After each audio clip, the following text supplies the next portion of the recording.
I half naked yi ni pass bi a kyerɛ wa obɛhyɛ ne shandaman pass bi wɔde akyerɛ wo ade akɔdi akyerɛ me bi atwam wa wan fa ma wɔ no ɛnɛ deɛ wɔsi free bone to befa ɛnka bɛyɛ den kwabi ɛnkɔ ahoma no so wonderful asema mi kai asema asie abrantie wa pɛ bɛma no ɔba ne mpene wɔda hɔ anadwo ɔba yi na dress ya bɔ ne ho ba binum naked kɔkɔkɔkɔ tu bɛma yi puna dani a akwasi asumasi emre bi atwa mu na apam yam se mempɛ wo no afɛ no madwene ho sima mistake bɛfa kɔ me de ama free bonto not for her adogwa amna hello bla ene de wan kwakwan ho oh Debbie the radiase asisem mo ene was so ansesem news we de katna kwan ho akaye Mr. Ali hey minim se ke zika ne gade be na ke mi ko be ye ma bi sa no so wase me kwa ho ma no so mna sa obeche na adwene akiri ayo Abranche no design yo Ali medase abranche no edi de fe no ajadu na ni fi no akwani pa o 75 years ekura wote so atwuma daako wa atwuma kwa homa mansi mu ho na abranche no ote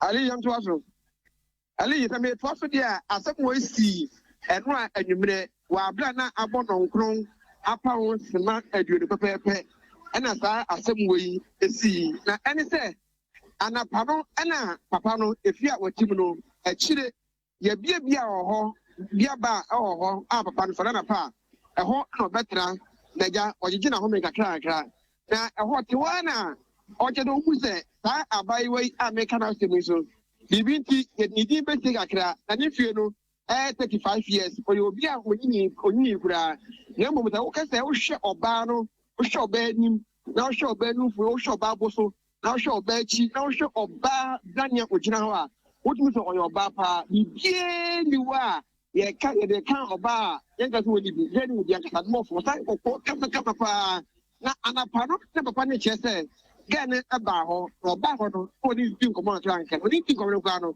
gane kwa na se wanti na se woni badufo enam so ama okoi enti okoi no papa no wa bla abo na something no she dem a woda na wote kokoko na atam no papa de chese na abrante bi aye fero kofi yesu etaba ebetete na anajo enti wa bla mo bodem no ka kofi yesu edi na wo so anajo yi opasa oba ne ha ko na minna na adechi a waba papa me ati se abi ene ni ka se nye kofi yesu demo me asemasi ho papa ne ti se oba ne de obebie no kohwe enipa kura wogina ho papa no ebie ne pro no kohwe ene ke se oba na anapa no oni di nkoma ntiase bra anya adwuma no oba no ekoye no anajo no kro ne fa no sa na oba no atumi aba enti oba na papa ntu bie pro no bi dan se na dey ene wasi amaba the baho and was that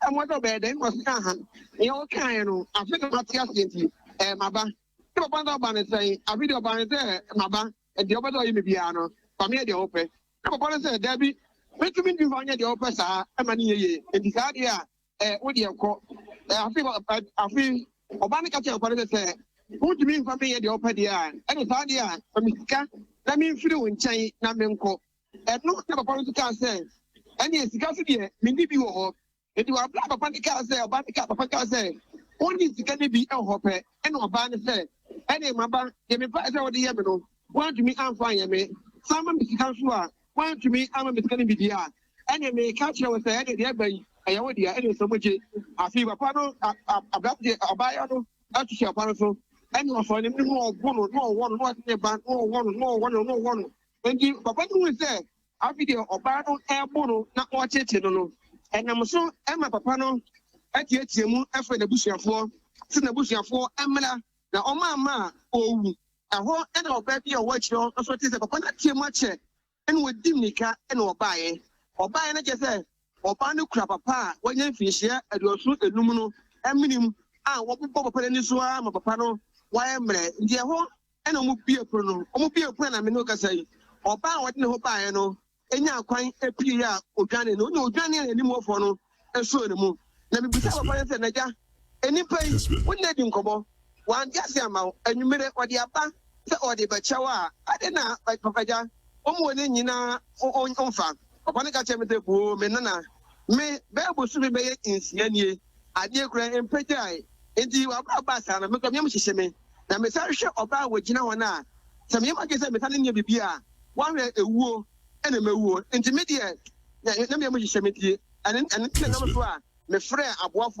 aboafo epeche me no me bisa se na oba no we wase oba no de owanim ho ampa wa bla me kwa me ko plie na je de me hu da ba yo no owanim a enipa ho no aso de mu a na omo bu na no onsuo enti ali enam so man papa no atwe nkomo emo kana kosem e de kire Kesben etiefo yenko tie ne kanesa no ye wie so a oba ono so ko plie so wa bla na oba wo de koma papa na papa ne na a wo na do so no ono so ye ne kasai also 93.3 Asedan Kwa. Ose me old man and ya to be manam say me to be mom and I'm me baby and I'm say sir sister open my deal house ya and o ne me wo fa asibi no oti ne ni ye ne and aja me to ebi ma wo me masikra so e ho na mata ma na me metim baby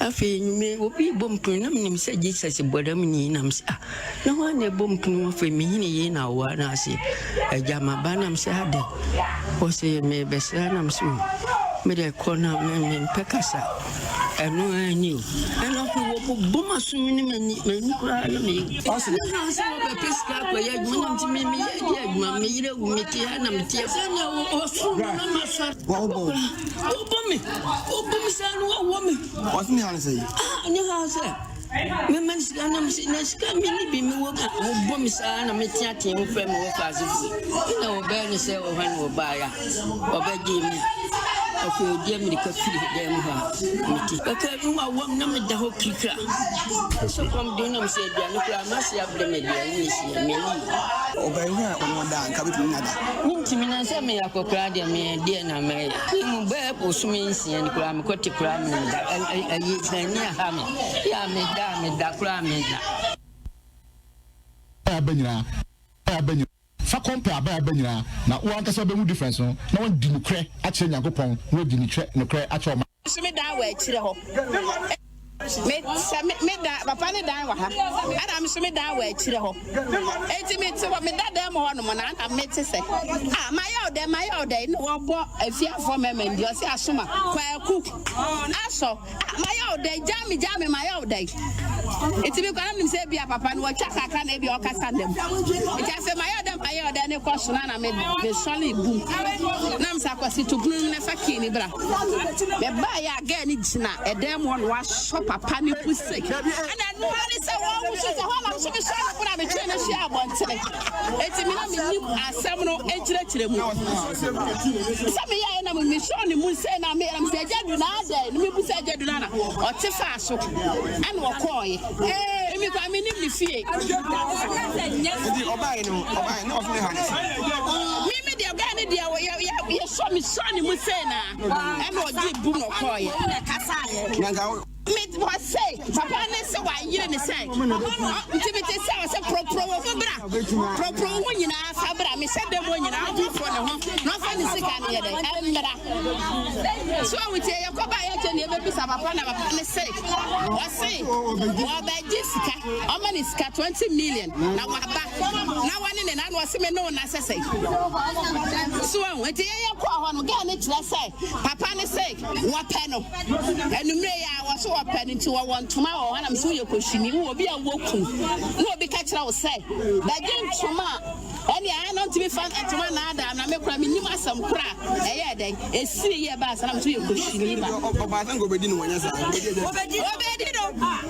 no ni da wa yire ne sa wa tele kwai na go kan wo di je ngudu akwa na papa we ya we gina we say na baba wa we gina so no we gina we papa we go ku abu obi asinsan o ti asema PSA kai o ti asem obi di wa ina tem na se wo chiri mu eti pese wo na wo ka eti PSC no ga ba da da o se sei PSC ka kira Isaac se adena se ho bi se ye de ade bi nto ye and Isaac se oh the we obi oh and so we abro so na mouse ai na me sin so we abro so no na mouse ti enya new degree oh the Isaac ye no was oh obi kaka se jana mo be oba nu mo kwari be ma no o tane bo so ato ho wa cha so ato lo ase e be si ni bi no na man bi si akikiriki no say o ba jimi say so kare na minya ace ndi na meje wanta ase se e banye eti de beje yo no be bi an na se kwa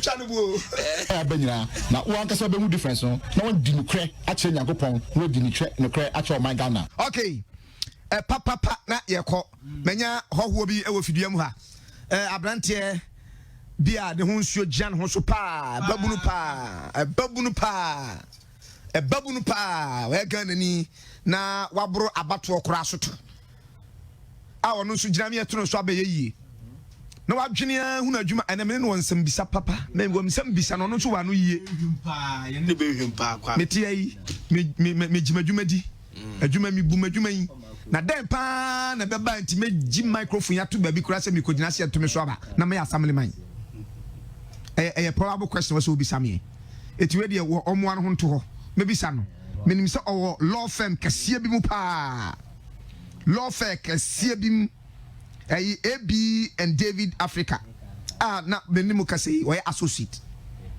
wo hye na taade na odi ade no bonu kom no gina ho a na odi ne wig ne kata ne tia ne hu ti den pa na papa hu ye nti wo se oko gina se contemporary to no so aba no nkom na hye ba jafi question ato ama direct me ba no am chia no a ono so chia mo a na oyi ensem na no ama yen na mo wo a wutie mi a wutirimi bubu ema ne titiriu wo a wutirimi ebubuo ana eho a ehawo me pacho wadru NBC natural hair growth cream fastrum eno anu no obi a apropro ha no uyuti ana wabadwu wi a na ensoni abegu wo so de NBC natural herbal cream ebebo awo afia pimples fo no ensoni ni ene black spot fo mo de new life herbal cream ana new life cream fastra stretch mark fo kutwa edaba bi a ofere tribal mark bi na yede ma nkwada brim ene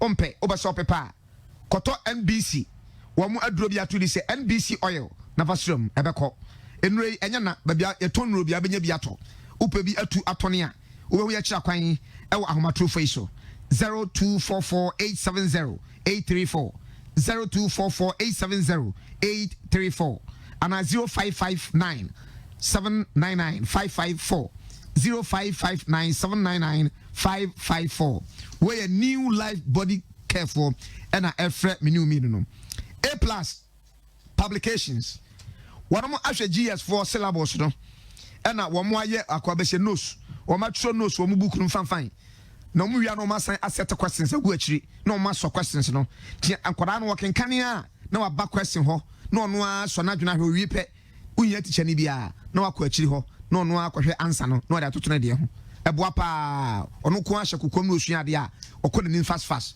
eti SSS boost ni nyina wo ma ye bi obi te say call math integrated science English language social studies elective mathematics chemistry biology physics economics government French financial accounting and in yakaka hu pi ana JHS no so mathematics integrated science English language ICT religious and moral education and social studies book yi ubenya biato ewo A+ publications wam ewo santas ahensan kwan na so odu ana wafre 0540845050 0540845050 and 0208 073506 0208 073506 A+ publications wam say yamfanto yeho so yamwa na nkwada no ehunu adesua no basis no eho ne hia pa I care about fon so akofa parody bam waba na parody bam de ye ne say wo a wo severe sisi yare wode asawa fofora na wode atua obi na chi bramo na chi kase na poso ye ne ya fasra eno ano no unu obi akaka ha no a tibisha wo senase ebekọ ena ahotutuo sasabro na duro paroni bam afa unu obi a nsuani ni nsu abede economic enkosa dwiba mampele ya mekoro kro de se dwiba ha no na duro help care ointment ejo so bankro haya ena ye aduru na aduru no adwuma se nkonya no eti wutie mi a mo nkran enye na mokọ ayi drugstore lay mo hono a Sprinters chemist Haro Herba mbenya bi kuma for Freddy Mens Misty Herba Danny Herba Takrade AA Tachiman Takrade AA Mensa Pharmacy and Crisis the answer obema obiato mo Tachiman so mo ko Midlife Pharmacy and Diamond Pharmacy Cape Coast Pina Herba Center Smart Herba ewo Boase and B Herba ewo Fumeswa Kokobra Edike Herba ewo Sunyan mo so amo Konongo Polena Esapon afe takwafo owas Herba abibidrofie ena antiakobam ewo nkoko Love Pharmacy ewo Mampon ena KK Pharmacy ewo Tech Junction edu Mampon na makai papa no Kesben is amwakwata ena amwakwata is Kesben go swe funeral home anka to semenchiawo na we can see omankrofo ayiye ye krabehwe mia me hu say yes papa yi wabaso beboa adasa etu tie me na ayiye na kire wo so wansi di kula ni ho na so pese oye ayiye no a mipacho bra behwe ankrato na ono ntenase mo hyehyɛ ayiye ni nyina na kwa befa so abaye amana ye krabehwe de die jaima no empempren yi amene ukasa die Ghana ha Ashanti region Kumasi Yampatamu opa yiye kuyopa o meya fanfan ya eye Godsway Funeral Home ankra to behwe na wasiesie ade na chia makora nti o wadaka wo dopi dia Ghana memha ye fra brochia banyina ayi na se so ode ne kwa osiesie o kama me che funeral grounds wo no o timi hyehyɛ ade no fefa de ne tumpam no dan no sima bia o peso sesa no ho abese san ho ama ho flowers ahodo customize enapa ejapa aseopa antepase wapa onuapa papa ni nyina to aso wo ya ahwisia do wo de ayi ambulance ema han afi picture roller board or ayi ehwe de to enano so ne bi wo hia video service see the drone na ebetwa ana normal video in here bi wo ya wutie mi obehye display e wa yi na sema wo niam ya ka nyina no open makoma obema obi ato opa bi atu no akoton so a akonya da ho ma ho oso wo special MCs a wo mokase wa yi na se ema yi ne kra behwe e no wo asofo a wa train wo no mo odi hye wu yi sofo se wa ntwa tutu so dudu nti wo nhira so wo de kacha krato obema sofo pa nyamensa wo no so obede dan no afefe ama ho e no caterer special caterer pa nuane bi apɛ bi ɛbɛyɛ bi na ɔmokoro no abo apron abɛsɛvo ama ho ɛwɔ yi na se ɔwɔ asafo ya ugina labor runabout a for ni kyerɛ Prempa Assembly Hall o sani fa so abrose to sunum obosi atwa bonim kakra Godsway Funeral Home into bracket casket shop ɔde kokobo dandada no ɛwɔ hɔ no ɛyɛ opposite oduru hɔ no mo a wɔmodɔso pick number ina free obo ankoye oyi a hwɛ na sabi one fan share yours truly Duncan Barry anka to number 0243737457 0243737457 and 0266194678 0266194678 we Godsway for na efrey no Kofi mimra hobium quickly message ni bi aba ye fetwam na all right messages ni bi aba papa ne ani firi ho no ma abra o prepare ho na the first interview no ye de akwa hyehyɛ so we so say I'm called was good afternoon I Kesben my mom has promised to give me 1,000 Ghana cedis if MPP wins this coming elections. She said she would be even glad to speak to Kesben FM about this. She said NPP can never win this election, so I want you to be my witness about her promise. This is her number. Okay, Mr. Fuseni. Was he a fraud Fuseni? Catch all my say, your best friend on the office, Canin Bejayan, on family Jayan.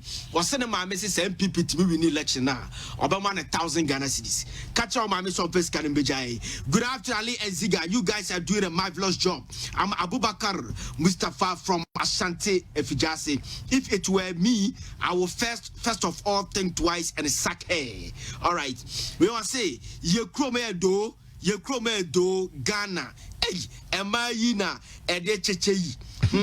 Se free senior high school aba enti ekabia ni achi. Akwano we you kono so we ka de achi obegina beji kan TV. Okay. 2 years. So I say now things are becoming unbecoming. In this country, Ali Eziga, you must investigate this Ejedu case. Brechoba from Kumawu. Okay, Mami Hodu or Kwame. Now, you know, I'm going to say, you know, I'm a Jamasometia, I have 4 years for you. I'm a Jumapa. When I'm back home, how are they? When I'm back up, Yapim so. Papa bi o kase mi di no naja Yapim so. Kase na je so ya je atwon se. Ya nya ho de ne esi nko ade a gospel. No correct. Ne shabe preach bi. Why are they? Nyami sha mo. Na wo si atwo atade no aduda akon. Me di lawyer aduda akon. No correct. Lawyer aduda akon ne hwan? Me kono hu ni ba ayo odumasi ni ba. Asante Achem Central. Ehonum na yatete ai free. Ya boy bra nyina wo constituency nim. Enti no nyame adom so yeso na school sem na yetimi tutu ya na mo kakra ene ne mabe lawyer ni a me de di adwuma kakra enti no me Asante Achem ni ba me sa ye emranim ni why adwuma mfi say for the since 2017 yeah and why lawyer ni yeah na you be fair ma wo me so nyankora fair ABN day Daniel Africa. ABN David Africa. I know I'm a former any day. Baby, I'm a year Juma. Yes. But sincerely, I'm the managing partner of Richmond Law Firm. Me, I'm a law firm. Myself. Didn't you know what they not 20 episodes of Emrashe? Me, I'm a law firm. They me fan to chain. Okay. Na baby, I'm a year Juma no. And na Emra, me yes, me too and more. Na be pray Emrashe be Jakunyano. Be the tone chain. A corporate commercial law firm. Okay. You're African, you know. So, Namia Domia boy, homody, a Juma or Kakra fine. Na, so person ye politics in that law firm. Necessary what de politics, you know. Firm no Jumano twin chain because you didn't fin. I was our law firm. We don't do politics at the law firm. Then a man made say Jumano at all. Na, Namia Domitimi set it up. At all this one, na Adreno ho. Free 2018. Na ye started a year Juma Kakra constituency nim humanitarian services kakra say kuna for ne oni bi for ye bo mo kakra no eno ena mpanifo bi so hwe say abranti obo homode ye constituency say ye bre ye hia kan di for betimi age free sanko asom yi enti oye obi abetimi aboa enti e won nkomodie kakra bi kokoso na ze be ne madwuma mpanifo so tenase ne ye kasa ne ye hwe say sane no makokoso ye kwan be ne ye befa so a metimi edi adwuma no ato ho na makwakoye politics na dey ma omo because we share cases nyame adom court of appeal ni supreme court na young lawyer o hitema firm no na sika kakra ba na ujaya ebe dey am omo but omo te ase maame because no mo so the bigger picture any vision na kura me na so mo je mu mame na metimi kwakoye politics no enti no e no mo te ase e ma me di madwuma no eto ho omo ja me kwan fefefe e na nei ya hwese Asante Achem Central ya be GSE Uni political party be a background. Sisi ameno kasa ide me independent candidate. A party be me woto. Me nya sure say ye wo bi to political party. Party affiliation to do mra oto abama ne yeyi a e na wo de ho join political party. Obi wo so ka no gina finfi on join the political party bia. But me de no credit say if free 2004 I started say me to aba no. MPP e na matoma aba e de ama no. Na honorable Kojoba redo a wanya ne baby kro no ne ma otete omo no me so me ka ho bi na me nsa so na me ko University of Ghana that time no Minister of Education it is our papa Minister of Education me nya sure say the ma say so person ko wani mo baby a ntino ono na ho fama ano wo a wode som ye constituency no e ma ye nyina nya odobi e de ma political party no by default ntino ne maybe side because and elbow could be one charismatic then the charismatic will come when Presbyterian vision. Yeah. No, Yama just when this one, 2% rescue constituency near the constituency. Asante Achem Central. Okay. Ya ko enkwasum bi mu ache emfiedumi enuni. Menua ya constituency is one of the smallest Asante region. There were 19 communities. There were adjoining constituencies be were in China to say Asante Achem North and then Asante Achem South. Oko Asante Achem South there were 192 communities.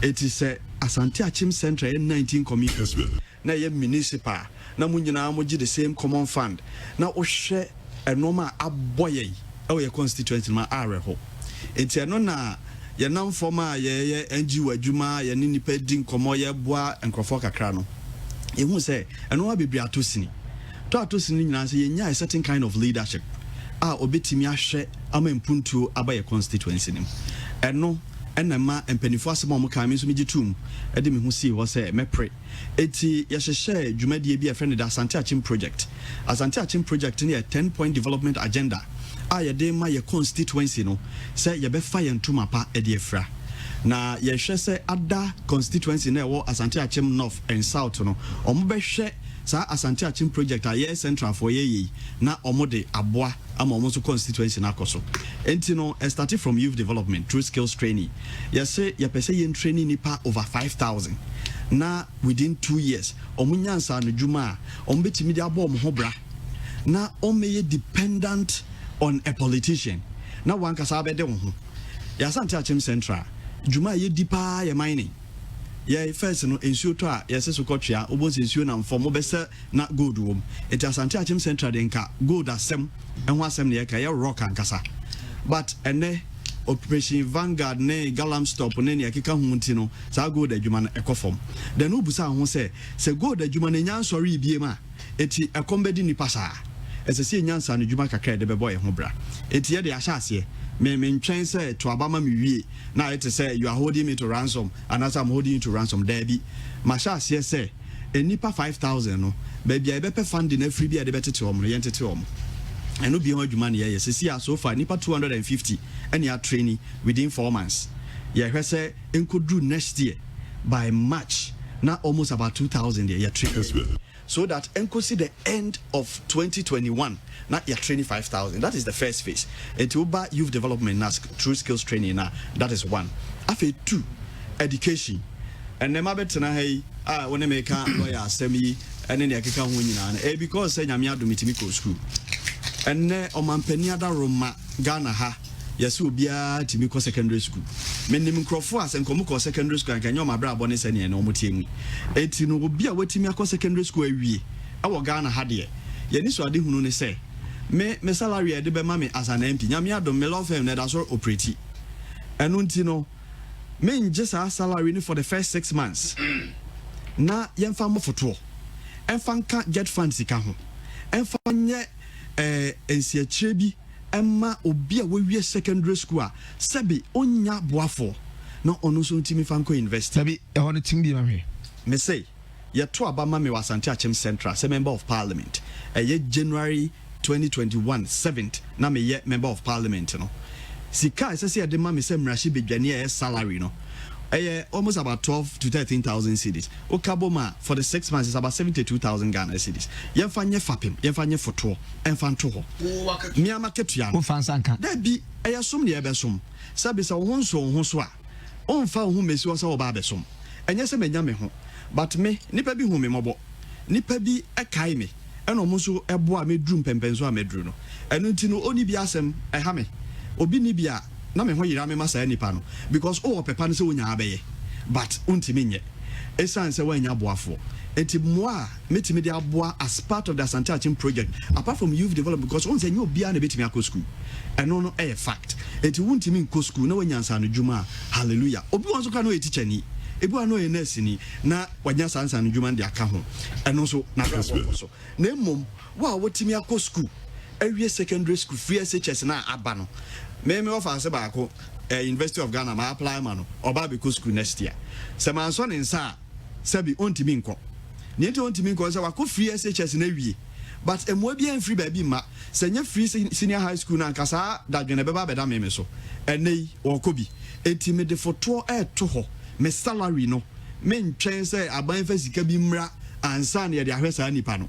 yemfa sa sika no nya fapem yemfa nya foto no fapem na yemfa moa obi opese okọ na tertiary say nursing say teacher training say polytechnic say university sa nipa no nye no so mfa mo ne ho bra say efie ye na busuafo betimi aboa problem ni ho ba wa woni bie de bie apono to ho say bra na won so okira ene Asante Achem me ofa Opoku Agyeman and the Ghana Law School director.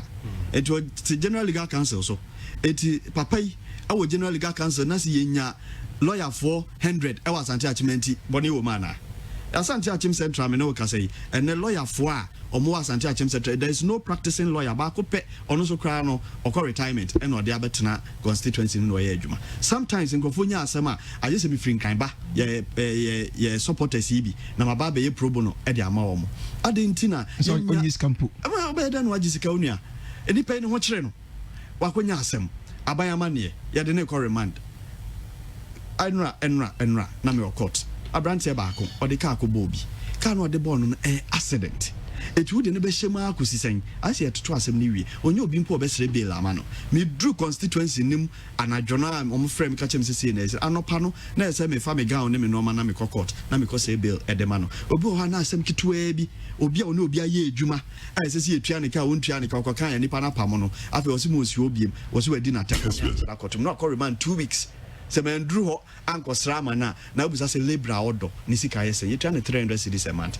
legal fee consultation cry yese it is any free na demand nipa na at least ono so ofun ba fa so ma no enti your lawyer 400 e wa Asante Achem Central enti ye moa ye manfo ana it's a vision no education say be pushi obi opese engineer obi opese doctor obi whatever you want to do it's possible because me chi den ye bi ni ho ena nyame adom wahwe me na ode na adoma to me so na metimi adum pempenso amadri ese se obi nso onu nso ni bie no enya sa opportunity the only bridge between the rich and the poor education of course eti no free SHS no nya ensan president wa yado abone homoden eno no asi but ne awoto asene ese onya mrahye bedwani ese onya opani a odwen ne manfo ho na obitimi ahwe se sa ade no obitimi aboa ma wo wadru sam pempenso ni bi na ochena wa me mobo apart from no you will be a friend legacy project me pese menye e wa Asante Achem Central legacy project ne say ochena say minni Asante Achem Central biem as member of parliament ana say ya to abampo na ya nto amame biem ana say ba mo wu kra to ne sa frame enye nsisisi abadachi bi na ebo midin say lawyer Dudako oba Asante Achem Central as member of parliament there no ye ya me de no ma miensa na esi me do say enye legacy project ne edikan meti me bie gold refinery enye me bottom sika ena nya aban sika ena edi bie gold refinery ya wo enkrofo a omadwen say they want to invest in businesses as a corporate commercial practitioner metna board bebre so me ne enkrofo bebre di nkomo o investors a omo pese omo be business but ebi okọ omunya the right leadership to lead them and me convincing Crawford say me constituency ho e go the adwuma ne ye ye mining company wa na yatum but minim say bebie and a small scale mining so say no say bebie an nya license ama Crawford nya I want to mines one I want to very mines no entino say mines ye adwuma where the whole northern sector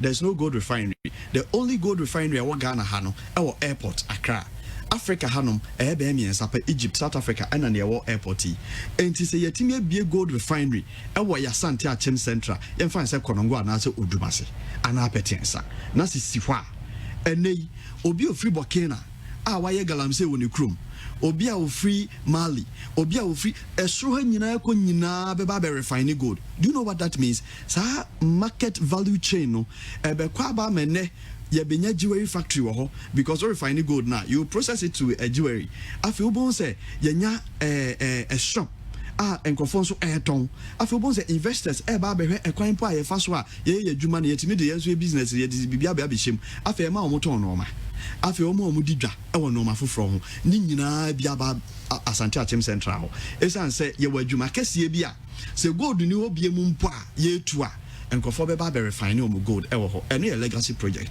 se media nim na de aba constituency nim 2 Asante Achem Central we have a voter population of over 53,000 and nipa be 53,000 to aba the entire population of the constituency is almost about 80,000 Asante Achem Central ne se wonya asem na sa asem ne threshold abro 20,000 as which is Asante Achem South and also Obekumase and so no bitimi abedi asem no me say me make sure say me ankasa personally my legacy project one of them for Asante Achem Central is Embassy High Court at the Amaya constituency. Now, attach a legal aid office, a functional legal aid office, because we be a legal aid office. Now, say, secretary be to her, no lawyer near. Now, say, when the paralegal be our way, Juma, or be a also the assembly baby, and only advice be with the Amano, or bet you ask me here, baby. So there is a legal aid office attached to that high court building. Sanya Obinya Sem, only be for Kakra me because me many criminal cases, most civil cases are me corporate commercial. But me bar from I me bar me persuaso, mbehu sema ye didi nkrofo ye bomb come on ko jail no awrefo. Na me employ lawyers no montena ho as nkrofo mbe boa nkrofo se wunya asema me ankasa asemba na se mbegina mu bia be ba begina mu bi. Na me nso me ho manfa so ema me constituency no. Na eto so biem your market ene Tuesday market, your Friday market, our Konongo, your Thursday market, our Odumase. They say one legacy project through a PPP arrangement, and they say you see a big market, not a wire a hub for trade. Because it's a Udru Konongo, so we tremor Konongo, Eko Accra, a drew Tuesday and Friday, ultimately the traffic him almost about 4 hours. It was 3 hours now the traffic him. All because there's a market going on, and marketing is spacious enough to accommodate everybody. And unti anybody diga okwan or diga okwan na traffic. The simple solution to that problem, then they say, you basic market kesiye through a PPP arrangement. Build, operate, and transfer. Yeah, you more baby. It's a private investor ba. We see market kesiye na si ho. Yemfa top floor mano. Na ono on fine rent asiye no enye market women no. Market women no omutu omo levy ema assembly no. Assembly ni benye sika de abo market no ho bra. This is not too difficult to do. We are there. Say we a business person na enye say we mrahye bedwani na ebia wo hia tumi cry say wutimi ye na emum sometimes decision bi we be taking no we hear the backing of the assembly, we hear the backing of the people to be able to do it, because marketing is one assembly in there. It won't mean for our parent Congo say what market a good it will be see wow market there be so when you say to me and you say a try about my say mrahye bedwani emrane kire say we are ex official member assembly and you know by default opposition as member of parliament no ka assembly no it what assembly no na wo hwe na assembly dwuma e koso dia obeboa am ye pushi ama market crony yesi na center one tower da assembly no ene penifo mo ho ene bia member of parliament anaso obi ombeda is our project na mana because obi person ye no digini din obi so so ompene na akoye twema mentwe because wona apese oye we si me ma onye we si oya meje animonyam we si me nya animonyam na ye ntokwa ne da ho na mum me am ye independent ide obi ka me gina finfin me gina mo obi a eye se ye constituency na ebekoso eho adwuma ene ye into no market and so no no.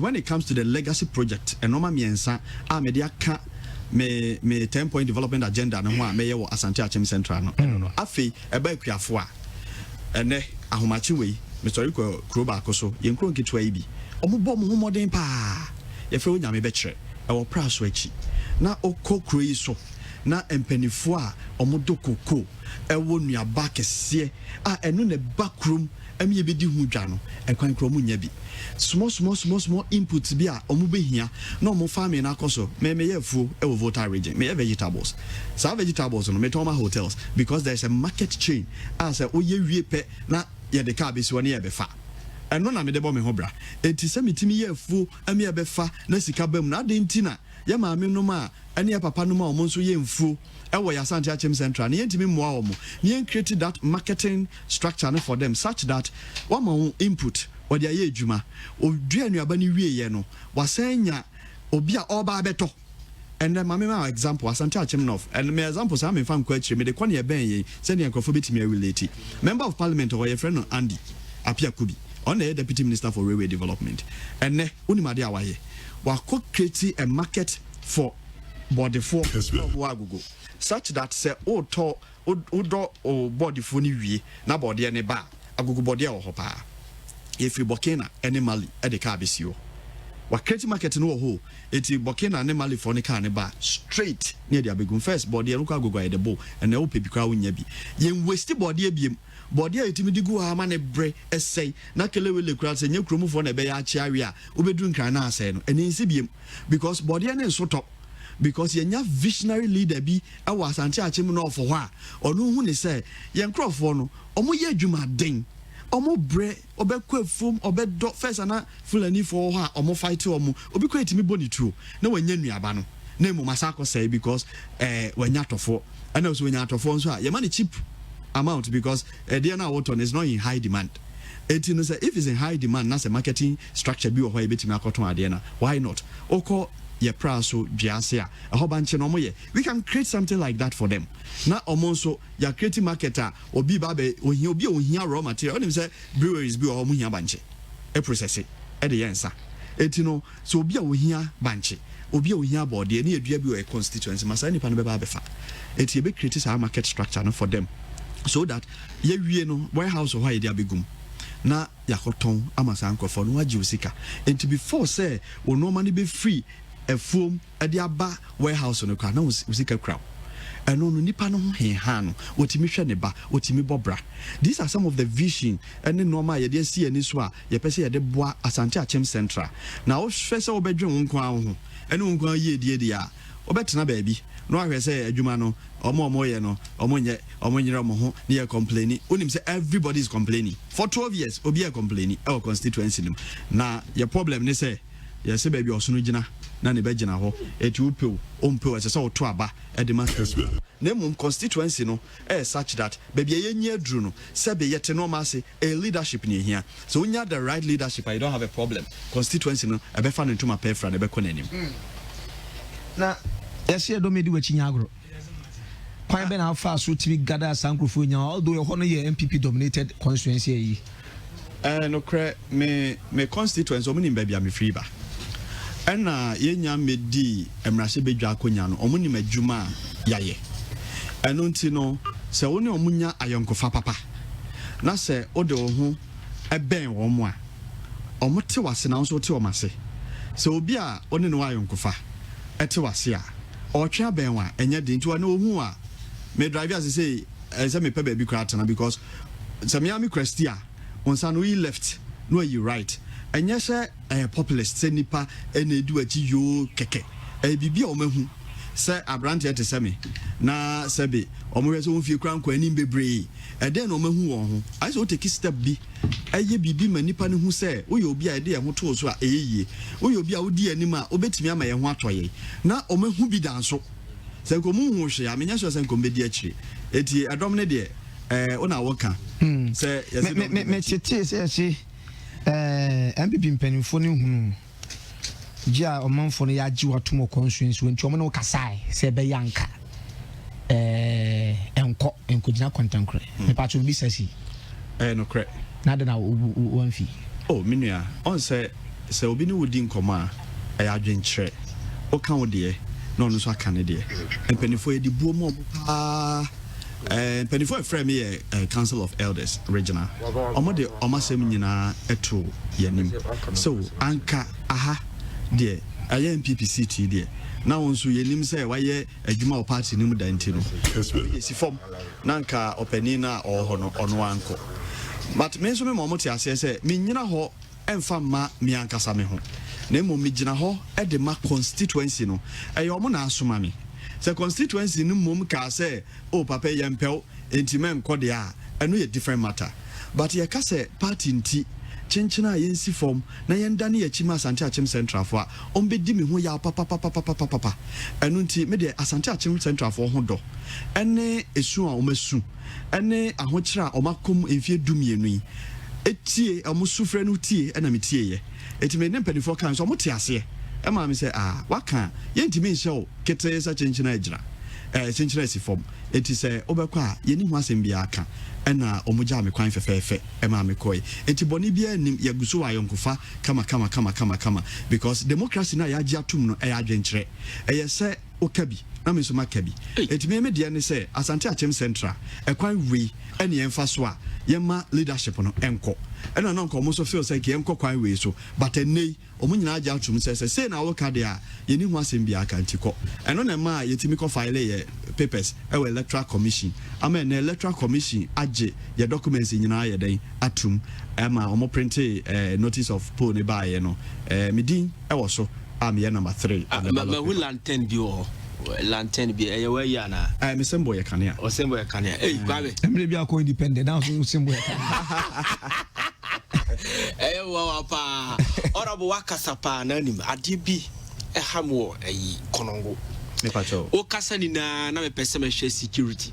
Okay. When you say you have a good measure for security, time ninti. Yes. Now, so do konongwa.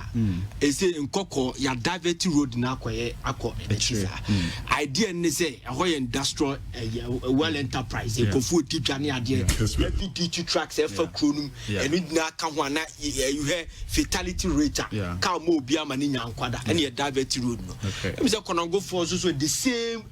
Do you have any ideas be obetimi aye a food bridge be for because you know very dangerous a situation and almost station and Kofua and co station is the Kwamukasi story do has happened say station yasha da boka ayen wo konongo I senka and Kofua pake honoma omunye sika at the bus station or brano and Kofo if you want to load or kwana ketwa santana me yam shishim say kola upon school 3 years 4 years ne chakwanum ko the highest say highway in the country in terms of traffic count car body pamienu penifo mienu omo nyina minim omo free e wo ho na asem na wo kan I have no problem. Yes, food bridge betimia a solve it, but that is not the solution. Problem ni nyina ye market no. Markets no eben kwa hu ne musa. And na make say Fridays any Tuesdays ye market e wo kronum. It because I market days in it no. Adwadifo ni nyina ba kwa hu. One major solution ebe say a police for no ebe boy. And afin so ye wo other roles a edida a tria. Senka yetimi yes ha kwan no. Te say ekwan ekofa stadium okofa sie ekofa konongo duma se senior high school anymore no se etimi gu sa kwan ne so edema krona anka ka se free kumase ebesia kɔ enkranyina no omo nkofa main road no so akombe fa sa akire ho na obi obesi wɔ konongo mom sa aka no mom afa ho eti ekwan a yɛnyɛye Asante Achim Central senior meka 19 communities o yakwan ketewa bi ase kietimi agugu te se konongo ankasa ekwan so a aka problem bi ani ho akasa problem no ebe kofam kosi se ebia ebeyi saa double lane no ede ato akire eti problem ne kese pa na ye one market no esua no yesi ye ba behwe ne abiem ene ekwan no ba bia ye ngugu so no nti obi ntimi ndoje mfa nchen lawyer Adu Dakon ejina content creator ewo Asante Achim Central boasem tofa in a minute asemana ka chi Asante Achim Central for meda atie for ne ahwefo say omonso ani di ne ye nyina achi na asema ye ka nyina ne say Asante Achim Central never again ani e betena se na yakọ enkwasuma yakomu emfie dumienu na ye politics ekoto aba e de pe empuntu yekoto aba ehwe se ye bekọ yanim na ba bia ye te no yensan yachi na situation yi de ba bia ye te no yasan yachi bebree enye honorable Kojo Baredu Asante Achim Central no ene yetimu enti no se ene yehu han a ye kanea no de a ye nyina ye nkamum na ye nsom ne ehwe se ye de enkunimdie ebeba Asante Achim Central because enya menko am yedie na mum constituency ni nyina yedie se situation ya come for the last 12 years no ye nto abane ensesa yensa no for the first time na ye ma ye ya sabia ya amanyosem ni hu se enipa e de omore e show mu no omoto abama o se wo ye kandifo a esesa won so sebe odwen omo ho eti ye dwen Asante Achim Central ho minim se me ba na ma mo me ho modern a omo mfa me ntena wo se sabia ohu na ye efe ana se wo free hanti da bi sese no omo se partisan politics eno ena ma ye ho akire ye na nkomo de omo nim se ye nya ye to aba edema osunu kokroko party it is a to aba ma na na dodan kwa kufu adwa anka problem bi ani ho na mrahye bedwani na afi okotoma na no so nsema kwa ye bebre because sam mrahye bedwani no wa moaye it is sane a ompese omoto o mabako eya Asante Achim Central nyina ni ba bia to abako no ye ni problem but mrahye bedwani ne de yes rese omo soma omo adehye lawyer Richard Adu Dakon na me ko represent omo mrahye bedwam ye emfie 9 omo fa nso me hwe omo behu mpuntu a ebeba ye constituency no madam Montier yo lawyer Adu Dakono no. Oh, my country Ghana. O manu my dead. They say the independence for no. I said the lawyer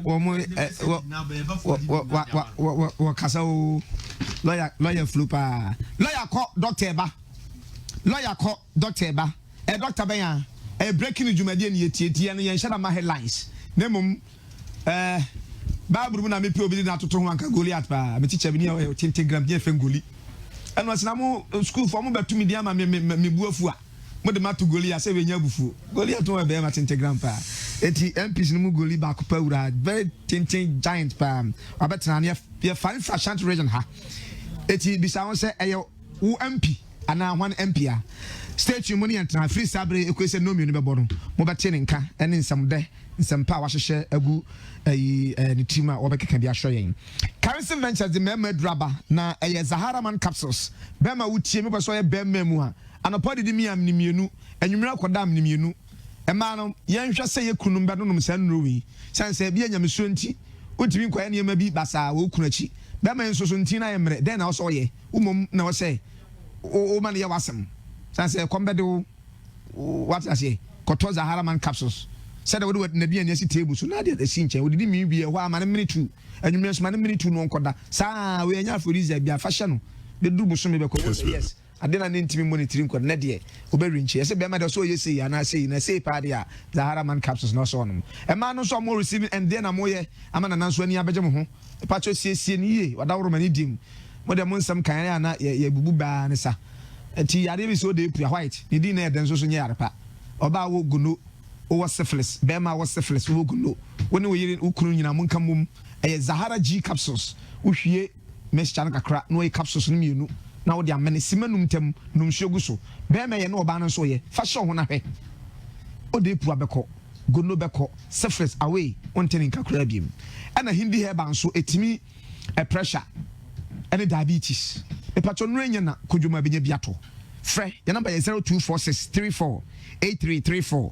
0246348334 Currency Ventures na efre menu no yakobo ya dan no so e top coat roofing system for ho wo mo abrepo ha ya adansie ho niam aben na wo hia and chance na wo hia your Alazin self lock Alazin IBL shingles standard sheet and a Euro tiles it wo ya wutie mi wo hia niam we nyina bi de akuru dan so a hwe akira kwan wo ni sikeda ho kura no a me se wo se wo de bra ya no be ko flexible terms na ya bo dan so ama enu achi kura no obi na bo dan so ma wo na mframa jampantudu achi osu brani bi akoto ama dan so apa wo chance na afedie me pa to hwe akira kwan wa aprepo kase o tra Kumasi girls no school no a sane anafo ho wo so maye etwene foforo bi bridge new bridge men kan sa o maye new bridge bi ho o tra bridge no ahwe nsani fa no so ye ne akokɔ space opposite say ya udu ona wo ya ira na wa fret top coat your number is 0554316281 0554316281 and 0502711904 0502711904 top coat roofing system for and a efre menu smart total 7 say otonton fridges well we have fridge bro ye be check na ma hodro onsu ne fridge and then see honam fancy baby uti obi mantwea we be ba otena kura bi de ko what ya say go per fridge na fa him na aja wa preserve wa de kakra kana utushim light enya no kwa ebia no hia flat screen television say digital satellite and smart mo pe oven a stove gas stove oven tato microwave blenders toasters kettles in fact a electronic appliance nkwa na ohia dia smart total 7 for omo brand no go ahodo na papa Nasco Samsung TCL LG and many more. Now what told you man a for na wokono. Your promo items be on my near picking random. Uti yet my satellite dish, obitiminya wall mount, Bluetooth speaker, pen drives, rice cookers, kettles, and in your kaka hupi. It's brilliant, you better be binquadia. Sofa line alignment and I'll be here. Udu are not free. Your number is 0541886681 0541886681 and 0577296316 0577296316 Smart total 74 and a Efrayano. Don't quabble upon Simadu Nubako. Kofi. Yeah, Kwame. Ma 3 minutes. Kwame, me 3 minutes behind me dinini na bema honorable. Na me nini be hwehwem papa. Me privilege Kasia Pastor, I'm come to share the same microphone with honorable Ayu Afriye. Eti efijase for efijase asokore for mo MP ababet na ha number is 02087811302. Your reactions, your suggestions and your comments are welcome. Tia show anim say baba 02087811302. Where I say I think this should be a lesson to the elderly men to forget the young girls, as they can either facilitate your early demise or terminate your appointment on earth. Magnimos Cape Coast on the way back. You are say I'm Abubakar Mustafa from Ashanti Efijasen. In fact, this independent candidate is a visionary candidate. May Almighty Allah grant him victory. We are say I'm Asamoah Boateng from Korongo. A time for us to vote for lawyer Edu Dakon. We say so okay. Ali Eziga, you guys are doing a great job. You are the best among the rest. I'm Raymond from Asankragwa. I don't fashion Mwaso Station. We was Nananye lawyer Duda Kunye Asante Achim Central really needs a change. I'm Abigail from Konongo. We so I say she's not in Ghana. Okay, the Okasana Mame say MPP, you know, you didn't bet in Komo Ziga for this kind of temptation there. When is some going to happen to me? This one and how some ladies give their thing for free, say Asian offense such a free one can be free and remember. I can free. Also, a jatio may know. Or sympathizing with them. Oh, yeah. Yeah. Good afternoon, Ali, as my boss. My name is Minister One Day from Asante Mampong. Please, I need your number, pa, because the issue is very serious. Call us after the program. The same. Yeah. Good afternoon, Ali and Ziga. The war is changing. The old man has reversed his decisions about 6 months. 6 months. It's not working. You want a young lady to change your oil for you. You should allow the young lady to do it and take her money. They are spoiling the market for us. From Sentence. Okay, Sentence. Hold on. Now, Mimra Doctor. We omo ba omo krukru omo titles dada o e na yeso se honorable a ye de ma omo ono sa kura ne nana dada e sai ne doctor ntimi nya ne say honorable doctor nana afri ayiwa na the gentle giant no very giant the gentle giant doctor nana ayiwa free Fijasi Sokore Mrashebejoni. Say America Crab, Kabe, Abosumi, me and Sammy Aqua about to me. Papa, and the second time about Fidium money. Just a one friend. Just one friend. Just a one friend. One incredible. Just a one friend. Just a incredible. Just one friend. When I'm so intimate. I'm so what you never. Babani Makwaba. I'm from to say. I'm Brasian if you oh, I mean, your body comes to me. I'm a quiddy. I could you better about going to my command. Oh, I'm not project grab a beer to my second body. I can't remember to say, I miss one mistake. I mean, your mistake about Mamma. Anyway, Doctor Unim Huyepa, you don't announce you, Yafin Waba race beer, now so I hope you saw better one day. Actually, one more. Sabu, December 7 number 2 Abama. Matthias here. Before I can hear you switch here. As a coroner for Jassy Ford in a baby on Wobia. And I'm a sound so a born an animal basso and a program a homo year. And I him Adaroma with Jassy will be a new DVL center. I'm a no can say Ghana DVL and paying phone in our way for Jazz. Me no one at here, and me so ya was a me joining a me idea and be John Horna Miva. Ya done an animal as on my idea. Na Doctor, you are free. You can call it a gentleman. So many old man, sir. I'm a medical doctor. I'm a study or University of Ghana Medical School. Maybe I'm a master's in economics and public policy. And actually, I'm masters in public health at the University of Leeds. and I'm a career advanced certification in health economics at the University of Oxford. And for public service, yes, my doctor or Castle, those time President Kufuor. My son's a director of institutional public health at Ghana Health Service. My resigning. I'm my wife about Fefe. Now was about together. Now you set up a hospital at Accra. Ain't Yamiadum, you set up St. John's Hospital and Fertility Center. A year into or so that it's me bonipa. I'm gonna say your money papa, it's me money papa about yes. Yeah, I operating for about close to about 10 years and Yamiadaroma is huge in all we do. Employee was staff of about 100 and almost about 60. Wow. It's a huge institution. So politics is so there.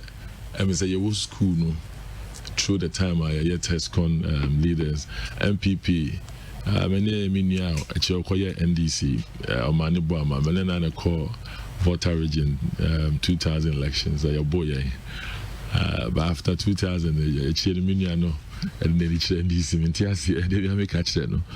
Unia Union to buy a day. Now, at the end of the day, so no me consume me or buy a Grace Coleman, then the MP for Fijazi Sokore, and then was also the Deputy Minister of Finance.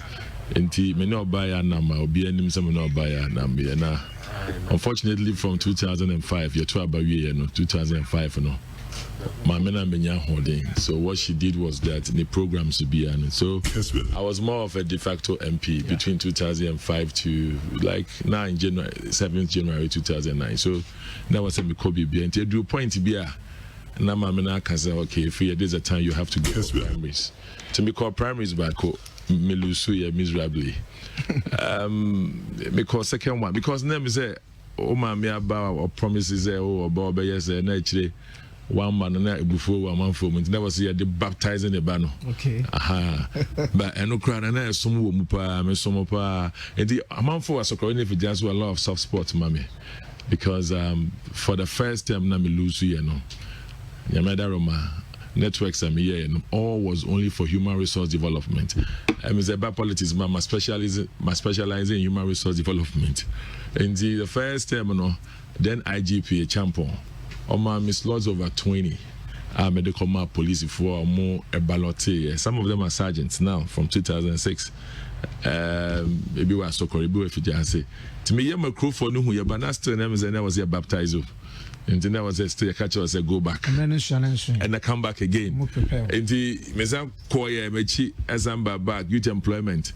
Youth employment said those days and I am my chief of staff, your deputy youth way through her leadership on the protocol Bikakra. I'm a timid crumple boy for has almost about 100 people more form or youth employment nursing in I was able to do that. And to me, why JICA for grant, Satam a friend 1 million. You 100 Ghana, no, but now 100 Ghana, now equivalent to sorry, now 100 Ghana equivalent to $100. Okay. And the another make a jibra nipa 100. And those days now me call primaries now me lose you know. So time no now my just idea na ba omo imana be training Doris duble mu omo no mo wanda Ajia Alima then under Kofo no ye Minister of Gender nti me call network him omo de ma 100 omo will be 100 Ghana me no ka say class ko rural bank crampo no say come check abaye 4,000 because now will be what your friend Angela Kusi and so you can't see and showed you know see a friend Ajua Kusi and you didn't think can buy a Ajua Kusi but ID card or the budget can no Angela Kusi and he said you know Emma and call for no be so in terms of development you know you lose election second term me sound so echo home I tried so much yes I lost the elections you know because now 2009 you lose election so I just brought my friends your Deputy Attorney General Dame I called him I called Arnold Barton and saying you're resigning from the board of NYA my friend Kabila who is now CPP a serial loser for general secretary. So my friend Kabila, I call Kabila on board, Olive Corte, who is now the deputy CEO for NCA. And Akweku Kwating, who is now the deputy minister of finance. So we came together, and Henry Hassanti of PNC. Then I have to put them together like, guys, let's form a group to help MPP. Well, so eventually, a friend AFAG, and I was here co-registered. And co-registration, I'm mainly about 2 of them. And and also my platform, Boa Communication, my MPP. And new boys to discover, like people like Samuel Kwajes. I discovered him through AFAC, and the many other youths that are brought on board. OPK, who is there in Praeso, Wako Winnie, or Abu Ramadan, who is Natimo. So we got a lot of them. Abortion, who was with NYA, and then now issues with Bay or Betinafi. You know, a lot of these people we put on board selflessly. Nature said, "Once you fight to do point to be a AFAG in such a way as a man for James AFAG was a communication wing of the MPP." To say, "Okay, we say that we buy and kasa we buy na nina na yesom no bia." Yes, I'm so buy a belusu ye. The third one on Yamiadum, me call no, and me call Winnie, and ever since, you know, I've been grateful to God. I've been grateful to my people. Okay, confidence interview me. I took confidence. Enkosi November na yaye assignment. Kwame be a word for just every assembly honomo kwansamai. Ema me mokodwa ema konfro kotushom so efa homusika nti be ya asem. So what happened was that I needed to then my na ya to ama me na me a candidate. There was a me ko hu Dr. Opuni our Cocoa board, you know, he's an NDZ guy, but he's my friend. So I spoke to him, and then Okasamen Kofa Kwame and Sambra, and to me Kofa 7 kilometers, he signed to Asokore, Kofa 23 kilometers, and 5 kilometers from District Assembly Hoko Asamai, and Okaso Befer no aye. So I know say me Betram station Akaza with there up to November almost start, and so November almost start here. And many DC then benya issues kakra me say what they can send this there, but I'm 1 or 2 so no there. When I'm a Cocoa board come CEO and you know I can know about that. So in terms of development there, I think that I have been more into what my people can do. Me be MP no, me careful, me campaigning and I'm careful. In fact, because I'm a steady work by a honor, we can say you are limited as an MP who quite promise here. It is something that will be a phone line similar to beside him for if Jazzas or Korea, Dr. Fear will not promise. Because I got to realize that is the one that will end you as an MP. So Oko promise here, it will end you. In fact, the Obe promise here, probably you are so close to the flag bearer or the president to the point to say, Joka, you know, or Tianso be president. And on my assurance be saying me bar because ultimately nya dear without the surest approval of the one who has executive power, that is the president. And you know the country here to Obama one year surrender to the executive authority, that is the president. But oh yeah, MP Naza will corner obey Article 252 of the Constitution of Ghana, surely on development. It doesn't give the development to MPs. It only tells you that MPs be designing formulas and guidelines for disbursement. Na common fund there was assembly, normal retaining 5% amount. 5%, you know. So 10 million about Busumi and Sambia. 9 million near the DC in the assembly. One I can answer what you near the 50 Ghana can DC in the assembly. I can 50 Ghana. Also, so I will now pay to me. Also, Baba, yes, or Baba, yes, and the dear pan, I'll be to me the Sassy can or the eye. I dare be a MPBI be a yes, and I'll cost her.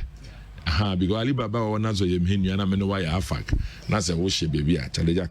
I dare also man being to me can be now their mammy. Aha, into yes, sir. Into what thing can I send our best into the idea by your Kromubia for the past 3.5 years and 4 years, you know. Yes, they will say that MP didn't have a braba, but in the because the BMI catch on there is not got, man, it's not my pocket. It's not my pocket. And I'm mechanical switch almost there.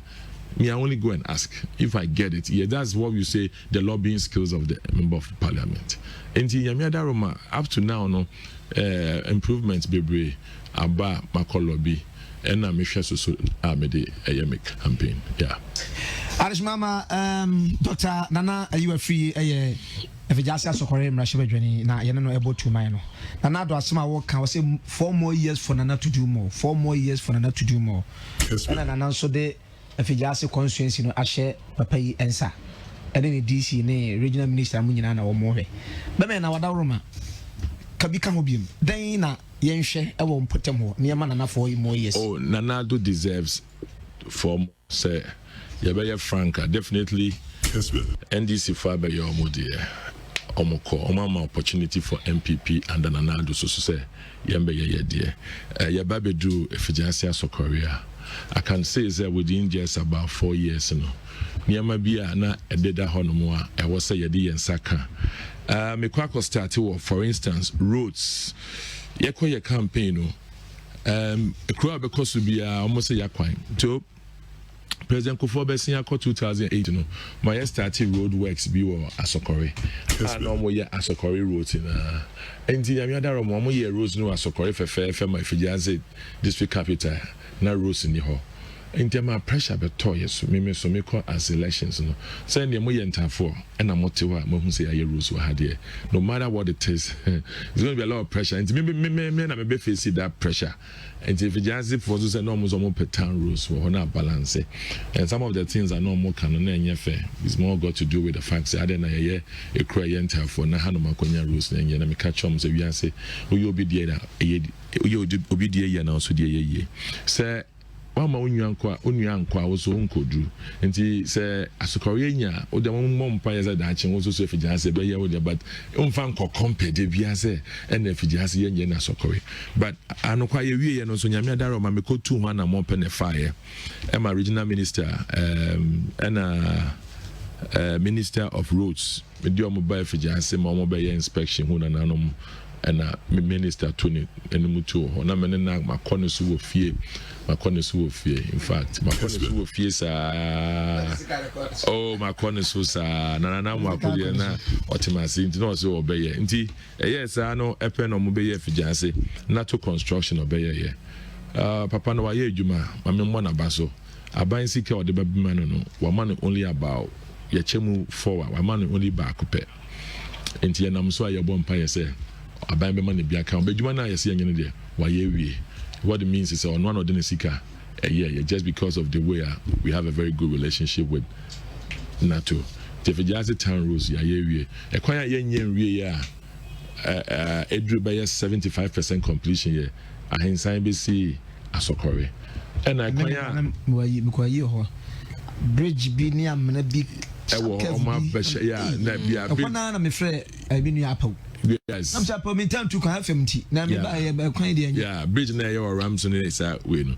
I know you're temporary because as I'm speaking to you, Enra Kra Jewu Kohun, the chief directors of roads, na Jewu Construction, Obaye from Sokori Kosi Joansa to Santiachim. So when that roads are also done, that's a we are inside the Nasa Tetekaso Kosi Fijansi, not just a micromo roads in any area.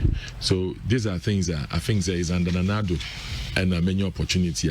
Because yes, under NDC, I think Dr. Puni did well. I always praise Dr. Puni. I think he's it doesn't matter who MPP you are and the way you feel our Puni. For me, I will always say Puni is a good guy, and that's my position.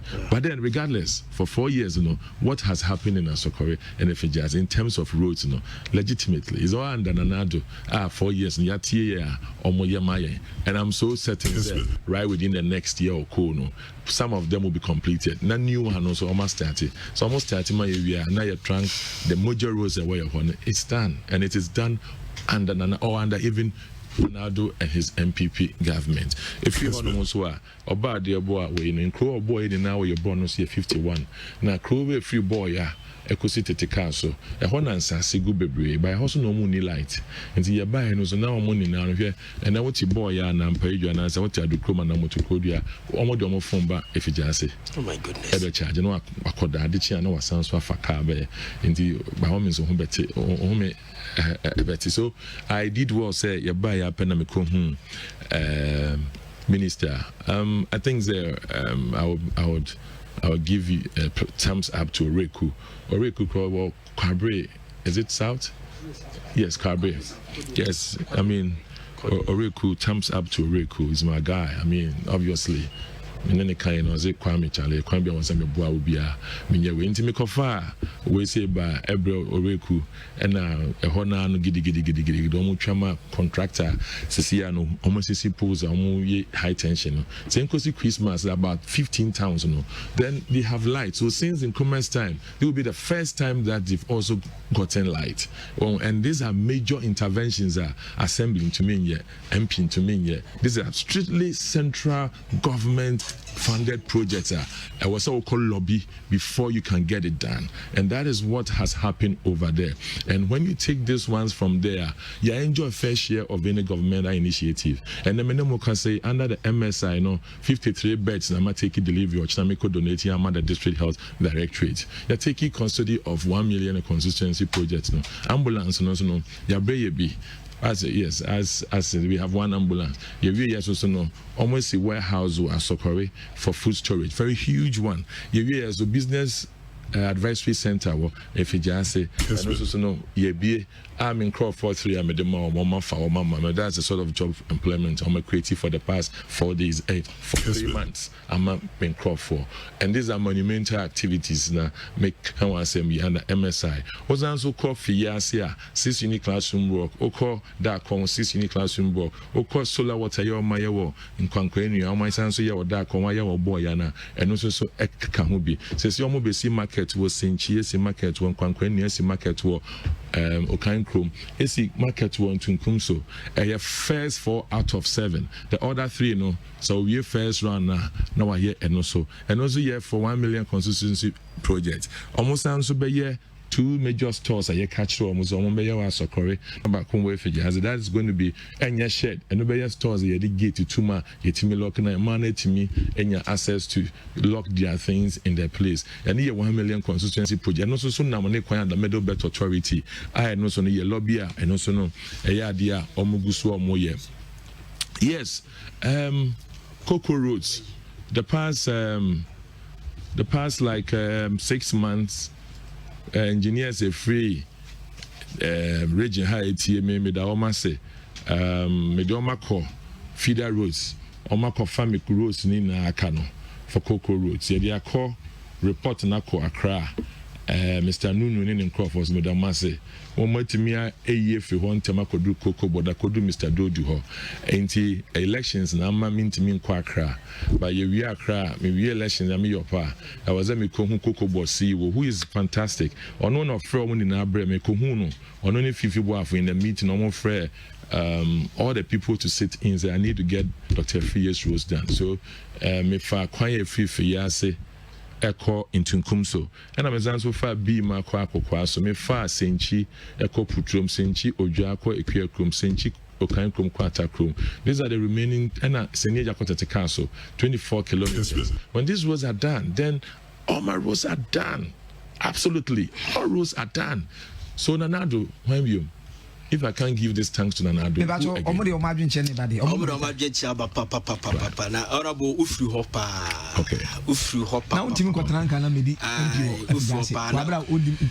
congratulations. Now say your appointment when your new appointment be chairman of National Anti-Doping Committee. A sports-related issue, and Yako to the sports fraternity and the ministry, and Ghana has lost the chief director of the Ministry of Sports, just Enrana Nyame. And Robert Asambetun Kumanzi no more call your inspections before Kumanzi ne Sunyane na unfortunately no trashy ration call for Fiantuato. We had lost Mr. Quist, a very brainy person. Yes, as a Kesiama Minia. Appointing him as a chairman of the Anti-Doping Committee, and it's going very well to make sure that we educate athletes and footballers and not to use substances and ban substances in athletic and competitive sports. I know your idea is going well, and I have to get well with your physical education and upper mouth when it teases into anti-doping. So regardless of it, and I put him on the training last year for China before coronavirus. Because that was before coronavirus. So I have to take him because China, the government, a trainee, some anti-doping officials. I had to pick one of my people alongside. So that's it. Well, Nanaya Free is tried and tested man. He's the man for a job from famous Asokore. Yadasepa. We was good after Ali and Ziga. Honorable Ayu Free is the best MP the constituency has ever had since 1992. His human development is what makes some of us willing to die for him. He's the destiny changer. It is my favorite wish and plea that his reign will last for a long time so many people can benefit from his numerous works. Juma Ntwaso is what we seek. Say Francois Efijase. I don't do yes about message when I'm in person can make kind. Na the word now no was the most useless independent candidate. No. Candidate of all time is the Efijase Asokore independent candidate. He does not even understand the basic when it comes to the governance. So Mr. Messages no be annual de papa. We will say good afternoon Ali and Ziga. You are really doing a marvelous work. In fact, Honorable Dr. Nana Ayu Afriye is the best MP we have ever had in the constituency. May God bless him so much for his works. Libra Efijase for Se Twaso. Libra Efijase for Se Twaso from Dakwa Emmanuel Efijase. Good afternoon, Ali and Ziga. I'm Kofi Asare from Asokore. Dr. Uefriye is the best MP we have in Ghana. Now, the jobs he is doing, he has given the youth is unthinkable. He will be MP till he becomes old. All right, yeah, that's it. We so I say, taking some who didn't even pass WASI into immigration or police is not achievement to the nation. Or if you just ask a correct constituency, please ask Dr. Uefriye what he has done for the constituency apart from talking unqualified people into security services, no social amenities for the people of Efijase as a correct constituency. I'm Yakusi from Efijase. If you are not qualified, when you go to the police administration, that's starting recruitment. If you are not qualified, you qualified. Yeah, physically, physiologically, and if you are not qualified, then you are foul. Hello, Ali and Ziga.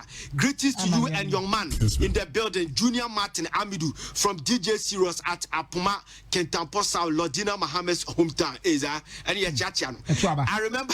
I remember his struggle to power from Nooks to Alpha Castle. God, good job done. Free Dr. Bane Kasei. We will say AAC doesn't want the truth. The current MP has done nothing in his constituency. You come and check our roads. We need a big change. We so see Ziga. Good afternoon. In fact, it's very sad that Asante Achimdena Fra Fijasi Yanana. I'll say AAC, Efijase Asokore constituency.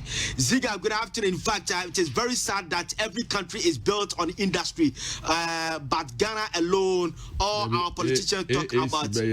Asante Achim constituency. Asante Achim constituency. Yeah. Okay. Yes.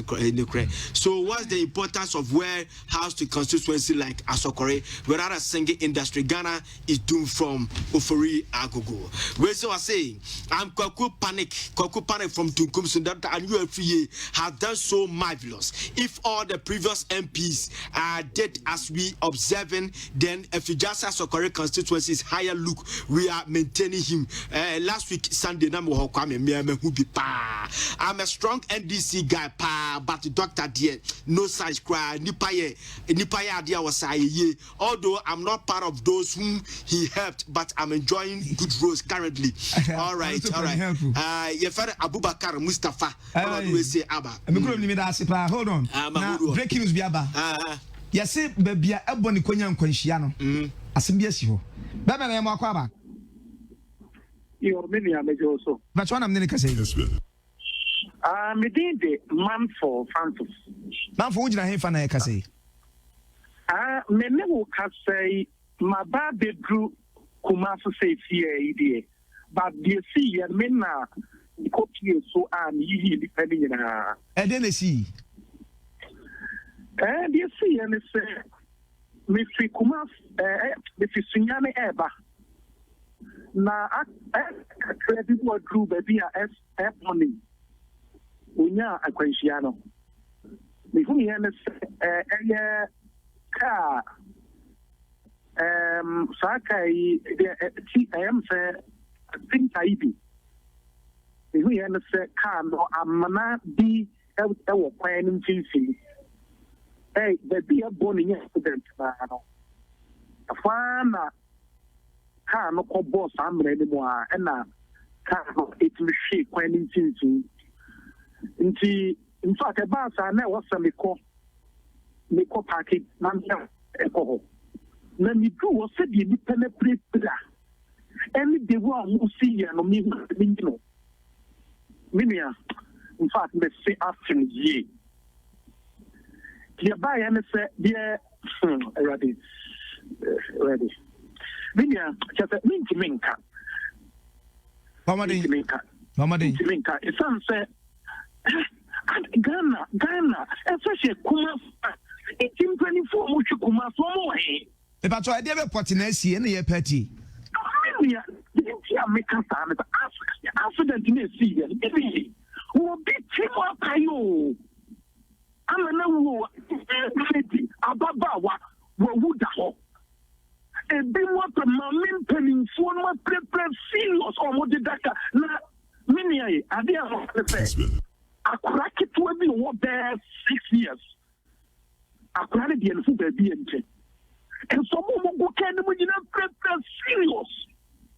Ama ebi ewu de me many who ya me yi no am kimi chain no to oni timu apai lady wo wukura I fa hospital na de o mkogui me frɛ ambulance am ya frɛ obi ampa enti ka se ba ya benji na se de hu di obi afrɛ iti me hu nyina ye moja me huni na beka me huni na ebo jante dia ba ya ne fa me di America ya sa me ba man kranso men ka ma ba be hese metimenya ambulance wo ha nan ke timi ba be fa omo e do omo ko na mo mi du sa kro ya ufu ana wo ko man kranso no ela mi hia nkrofo bi ho na me bi so omo se me hu sa MP no ya se owo ho area nti me pesa me bo because no mo na on no bet my boy and I'm a quarto no or which any fee I will crow it to us or sa is it a pijama it me quarto MP no a bonamane and MP or far phone afre ama or what me aquacofa and conform and I made the amateur so the abano. Let me shout you say I have hospital no one yinama. Me say see how they just say be a more fraud here. Just say, want me? Who you want continue? Man, say I was some me bad ambulance. I mean, I do a mukum. What you have to go on a Sintama. Minia, I know my paper serious, maybe expert. Said no more paper, maybe cram the force, I'm for the family to show my PFIC. We let you know, because so be will not say. Okoko free moi. And I'm some man so nebuya. Na me ko boa no ana se me koku no. Okay. And non tina na me bisa se bisa se. Me sre o minia, and no di ntini ya to aba. E ko we su sa ba bia boni, wo wu ya no minia. Me pese me bisa Ghana for se. It Ghana for o pa ho. Really? And we dey ko ponti ko na dem pa ti mu tana. Oh, everybody be Ghana. In fact, it's very pity. Yes, what is happening? Everybody putting on conscious. Many fans about 1 o'clock here, 1 o'clock to 1:30 here. Says here 1 o'clock here, maybe I mean time, but me sure 1 o'clock here. Now springtime or find a number. Master, many the FC on who mention for number. Hint me for number. And what about the issue there? minim baby kura ade ni si ya pote hospital ben na o appeal so mo ration court si in case obi anko ya ka bibi chiro bi me pa a free bechem wo dey a free I think bechem kwanta wo tre kuro ba ko ho em so mo tonton ya no free sa kuro no so ba no ba bi a born in accident no Mate. Asemo na chese amena no ana kwame amena no mu aye boni bomu ehwe na kwana. It's quite unfortunate. Hey Jesus. We are saying good afternoon, Ali Ziga Asante Achim North MP is the most incompetent honorable ever. He started apologize to his constituency. Okay. All right. Imagine last breaking news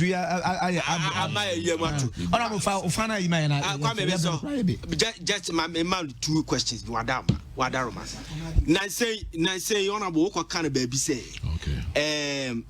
I share in the shortest time leaders or in parliament, right? Via accepted to be a leader of parliament, right? And here 1, 2.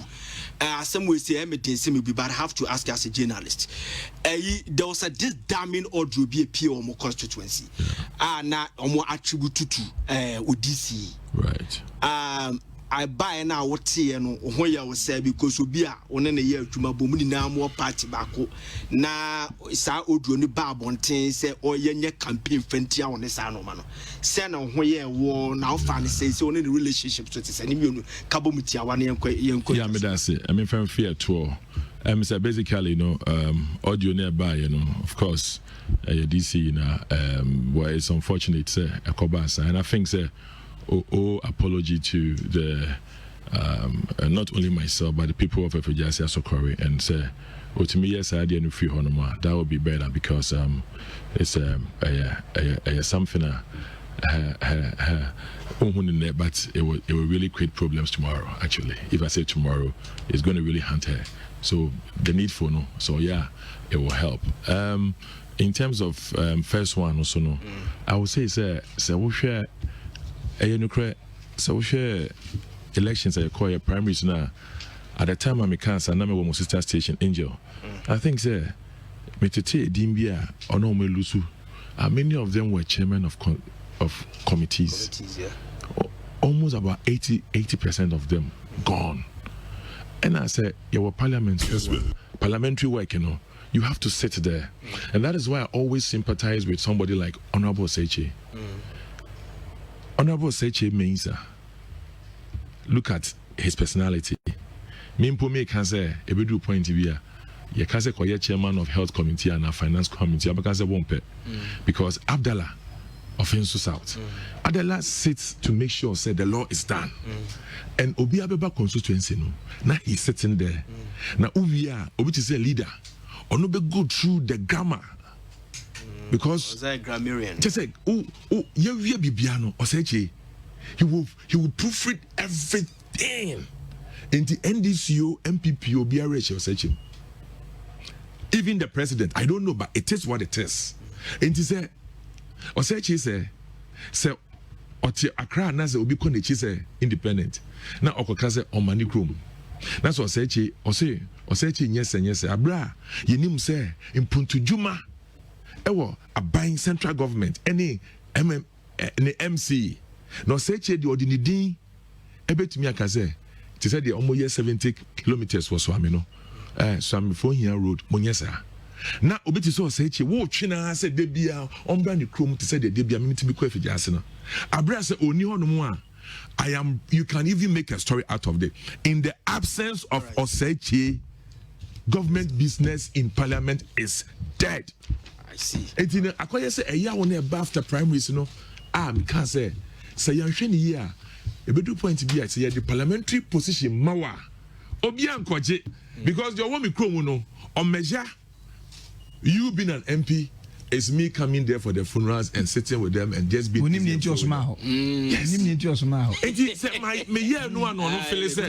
I've done it. But the parliamentary work is not in the constituency. What diverting crap? What setting new question, new answer the amount. The one Tony answer now. What's setting new question amount? Absolutely. New question. And you know, we need press, we need involved, we need people to let them know MPs and MPs know we should watch our mouth because what's one we are Minister of Road, we are President, DC. Because DC is 3 months no. On 8 billion, 10 billion, on 200 million. And you know any MCE or DC. Yes. And you know on no crampo no on compromise because be Antonio Swaba. Now MP no. And now we person obedi MP no. Now we promise. Oh ya hwan ya. Uko do akra. What are you? Ade na wo kan uko fa bitumen wo hin na gugu kwan. Uko fa bitumen wo. Oba yeti wo hin. Ade so ko do akra ukosre enti eye ade a na ehase yakọ primaries na obi ede te akeka nsema te so obi te say adela kokrom ke say nsem unse ye na ye populism there ye betumi de yiwe free ho ye be wi akire no ye be do hu say ase na te akire say obi te say esibe ye bo a ye yine free finance committee. I'm telling you, the Oseche will struggle to find now who should replace him. Assuming, say, if you ask Oseche today, ask him today, leader, who will replace finance committee? Who? Haya na beti mi ayesa ejumano. Chauko yim minister bi ebet na honomo. Ono so ko na ejuma ye dada. So just here, uko yin ekot na honomo. Yes, no, you crucify no already. That's it. Uko Oseche honomo.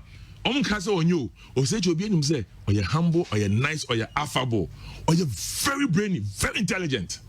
But Ekodru say, or you campaign tiawa, watch it. Watch it. Watch it. Inti yenyaka say, watch it. No only akono on share left, on share right. Watch it. If you say 24 years, watch it. Yenye. And no. Inti yebebo wa send you na we wo as a person no na onya boni bia. Inti na medical kan. All right. Okay. Dr. Yemfesia. Ebrena yebe Alishmamba. Na menka asemi nchemu tiawa. Me pa cho wa wutie mi ana ohwem sisi a. Me so wani dim. Unim se wo betimi akọ university e wa America. Wa bra ya Ghana ni. Enya asemi ehu bia o. Enya asemi ehu bia se Ghana University kwa ehunahuna na campus abroche de. You believe in yourself, you can do it.